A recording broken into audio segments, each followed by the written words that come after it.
abrindo as portas do conhecimento para ensinar com excelência.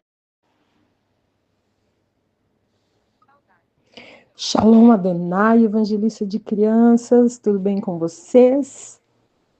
Graças a Deus, o nosso eterno Salvador e Criador, estamos mais uma vez reunidos para podermos meditar na sua gloriosa palavra. Amém? Que bom, né? Que bom, que privilégio que nós temos de poder abrir a nossa Bíblia, ler a palavra de Deus, ou você que, como eu, não pode ler, mas pode ouvir. Outros estão em lugares que não podem ter esse privilégio. Muitos sequer podem ter uma Bíblia. Isso seria causa para a morte. Às vezes tem pequenos trechinhos ou memorizam alguns versículos, mas você e eu temos que louvar e agradecer ao Eterno por este privilégio maravilhoso que temos. A sua palavra escrita em nossas mãos. Amém? Deixa eu te fazer uma pergunta. Alguma vez já aconteceu com você de estar caminhando aí, indo para o seu trabalho, estar andando na rua, de repente, do nada, vem um temporal. Aquela chuva, o que você faz? Corre procurar um lugar para se abrigar, não é isso? Vai procurar uma loja que deixe você entrar, uma marquise de um prédio. Você não vai querer ficar num lugar aberto ou embaixo de uma árvore com aquela chuva torrencial. Você vai procurar um abrigo para não se molhar, para não ter perigo de escorregar, cair, se machucar. Ou se você, Deus nos livre, estiver andando e alguém perceber que você tem alguém te perseguindo, você vai procurar o lugar mais seguro para se esconder. Eu lembrei agora, quando eu tinha meus 11, 12 anos, eu morava em São Paulo, na capital. Então, morava em prédio, nos apertamentos da vida.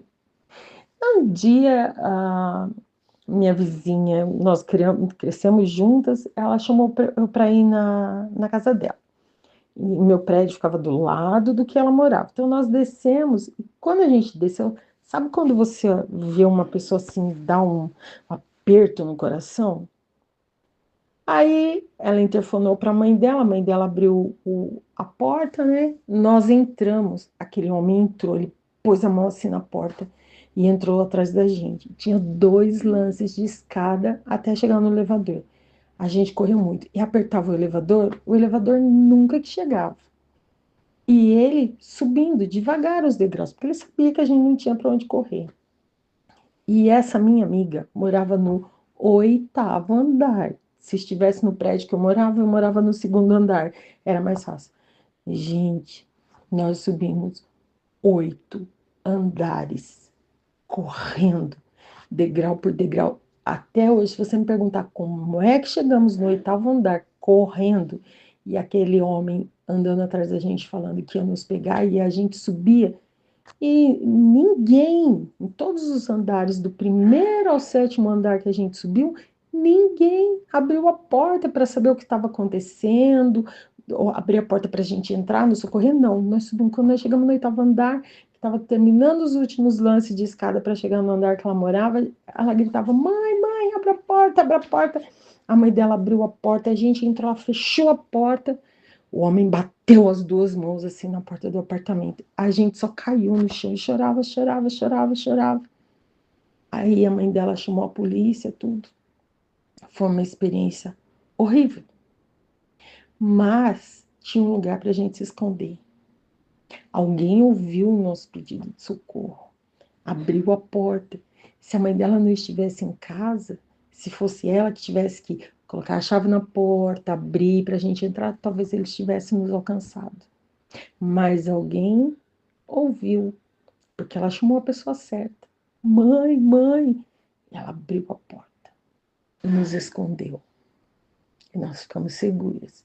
Choramos um bom tempo, mas estávamos seguras. E hoje eu quero comentar com você sobre o Salmo 46, especificamente o versículo 10. Eu amo os salmos.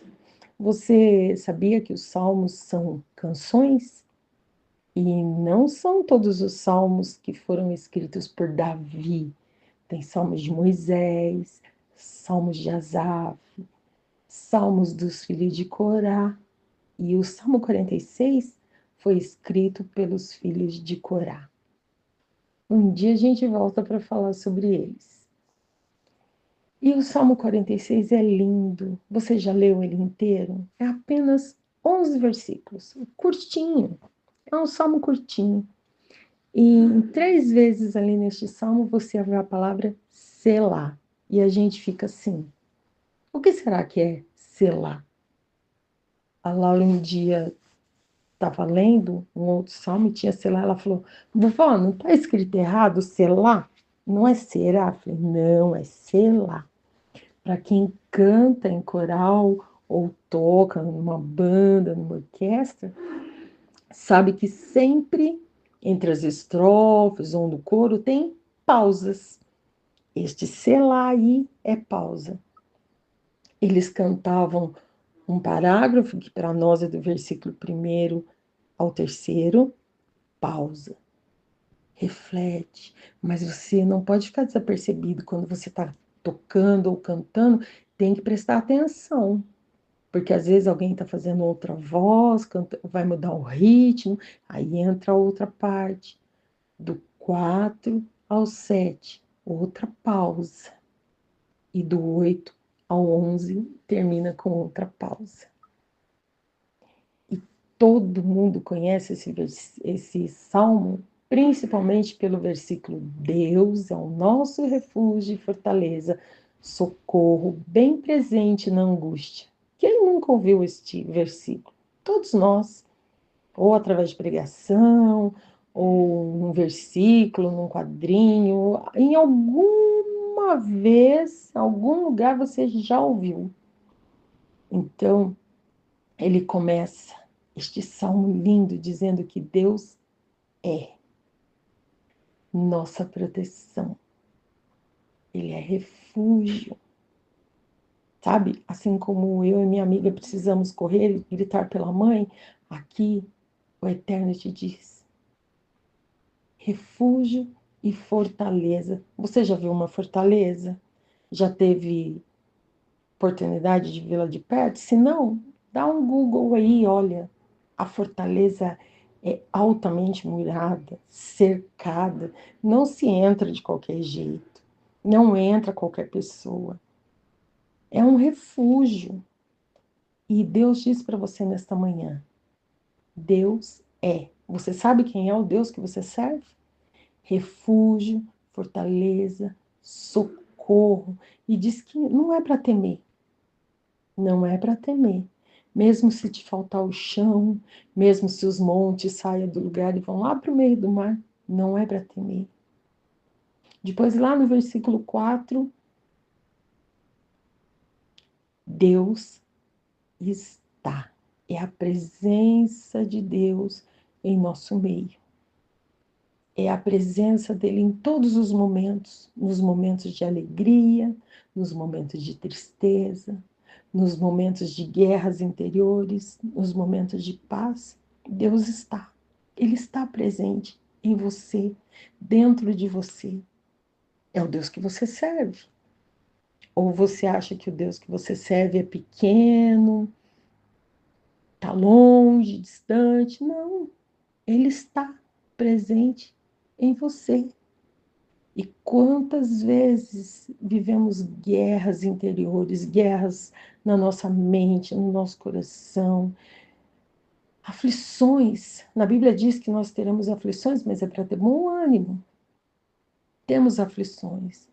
Aflições do ministério, aflições dentro do lar, aflições no trabalho, aflições na escola, aflições. Faz parte da nossa vida. Mas Deus te diz, Ele é presença. Deus está no meio de tudo isso. de tudo. Ele está, ele não te abandona, porque ele é, lembra lá do primeiro versículo? Ele é refúgio, fortaleza e socorro, e ele está presente no meio de vós. E do versículo 8 ao 11, Deus é poder. E aí os salmistas nos convidam a ver, vinde, contemplai que assolações tem feito na terra. Você já sabe quem é o Deus que você serve. Você já sabe que Deus está presente. E agora é para você contemplar. Contempla o seu poder. Contempla as maravilhas que ele faz. E no versículo 10, que eu escolhi hoje para meditarmos, diz: aquietai-vos e sabei que eu sou Deus. Serei exaltado entre as nações, serei exaltado em toda a terra. Esse aquietai-vos é para você, fica tranquilo, entrega tudo nas minhas mãos. Fica quieto, sente a minha paz. Apesar que você olha as guerras, as batalhas, parece que você não vai passar, não vai passar essa tempestade, não vai sobreviver a esta guerra. O Eterno te diz: aquietai-vos, se aquiete nesta manhã. Se aquiete, tranquiliza o teu coração, tranquiliza a tua mente, porque você sabe o Deus que você serve, quem Ele é. E onde ele está, você sabe. E você sabe do poder dele. Não é só de ler na Bíblia. Você precisa acreditar no Deus que criou todo o universo, o Deus que fez Adão e Eva, o Deus que criou os animais, o Deus que deu filhos a mulheres estéreis como Sara, Ana, Rebeca, Raquel, o Deus que acabou com o mundo todo, com chuva, onde ninguém sabia o que era chuva, mas salvou uma família, porque Noé era justo. Você conta essas histórias para as crianças, não conta? Mas você crê no que você conta? Você conhece esse Deus que você apresenta para as crianças?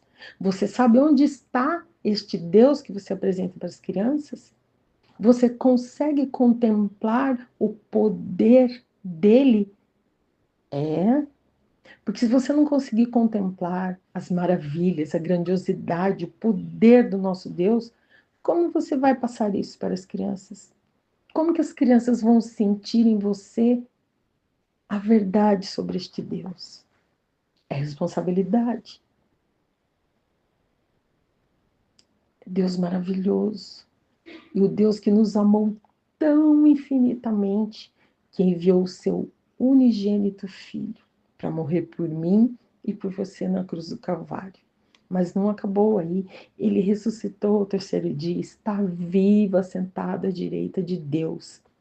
Ele é o meu Redentor, ele é o teu Redentor. Nos enviou o Espírito Santo Consolador para estarmos conosco todos os dias, até a consumação dos séculos. Contemple, contemple as maravilhas de Deus, abra a janela e olhe ao seu redor tudo que Deus fez. Apesar de hoje vivemos em um mundo mais de pedras, concretos, mas você pode ver a natureza, o sol, o céu, o ar, o vento. São as grandezas de Deus. Então, exalte a Ele. Exalte-o. Porque ele será exaltado entre todas as nações, ele vai pôr um fim em toda a guerra e vai ser exaltado sobre toda a terra. Comece hoje por você, exaltando o eterno, o soberano, o único, grandioso, majestoso, maravilhoso. Adonai Tzivaot, que é o Deus das batalhas, Senhor dos exércitos. Jeová Rafá, que é a nossa cura, Jeová Nissi, que é a nossa bandeira, ele é tudo para mim e tudo para você. Então, abra sua boca, contemple a grandiosidade de Deus e exalte-o, e saiba que Ele, somente Ele, pode pôr fim nesta batalha. Por mais armas que você tenha, o salmista escreve aí, ó, quebra o arco, corta a lança, queima os carros com fogo. Ele está dizendo, eu destruo todas as armas do inimigo, porque o inimigo com o arco quebrado, como que ele vai lançar a flecha? A lança cortada, como que ele vai atirar um dado inflamado? O carro queimado com fogo, como ele vai te perseguir? Ele não tem poder, ele é derrotado. Todas as nossas guerras, batalhas, está tudo na mão do Eterno. E ele te diz hoje: eu sou o Senhor dos Exércitos, já venci todas as batalhas. Apenas vem contemplar o que eu faço. Vem contemplar o meu poder, porque você já sabe quem eu sou, você sabe onde eu estou. Então contemple. Contempla o meu poder, contempla a minha maravilha, contempla e exalta o nome dele. Exalte o nome dele. E quando as emoções, aquela guerra na batalha que tem dentro de você, clame ao Senhor. Mas lembre-se, aquietai-vos. Fica tranquilo. Receba a paz que excede todo entendimento, crendo e confiando que nada, nem ninguém pode com o nosso Deus. Ele é o único, soberano, verdadeiro e fiel. Eu quero orar com você. Você pode fechar seus olhos. Pai amado e eterno, mais uma vez, louvo e engrandeço o teu santo nome. Te exalto por tua bondade, tua benignidade, tuas maravilhas, teus grandes feitos. Te agradeço, porque o Senhor é quem luta nossas batalhas. O Senhor está conosco. O Senhor é o Deus de Jacó que está conosco. O Senhor é o Deus de Abraão, está conosco. O Senhor é o soberano, eterno, supremo, supremo, exaltado. O nosso vocabulário é pobre para poder descrever as tuas grandiosidades e maravilhas. E hoje eu te agradeço pelo sacrifício de Jesus Cristo na cruz, ao qual eu pude ser resgatada. Assim como cada irmão que me ouve nesta manhã, ser resgatado, remido, lavado com o sangue do Cordeiro e poder fazer parte desse exército que um dia herdará o que há de mais glorioso, que é a nossa esperança, estar um dia, chegar ao céu, naquele grandioso e glorioso dia, para estarmos para sempre, por toda a eternidade, nos céus, com Cristo, contigo, Senhor. Amém e amém. Adonai abençoe o seu dia. Beijos da tia Pati. E não esqueça, entre aí nas redes sociais do Elim. Tem Facebook, Instagram, tem WhatsApp, tem o site, YouTube e a rádio Elim Efatá. Beijo da tia Pati e até a próxima. Ativar a visualização. Enviar. Botão.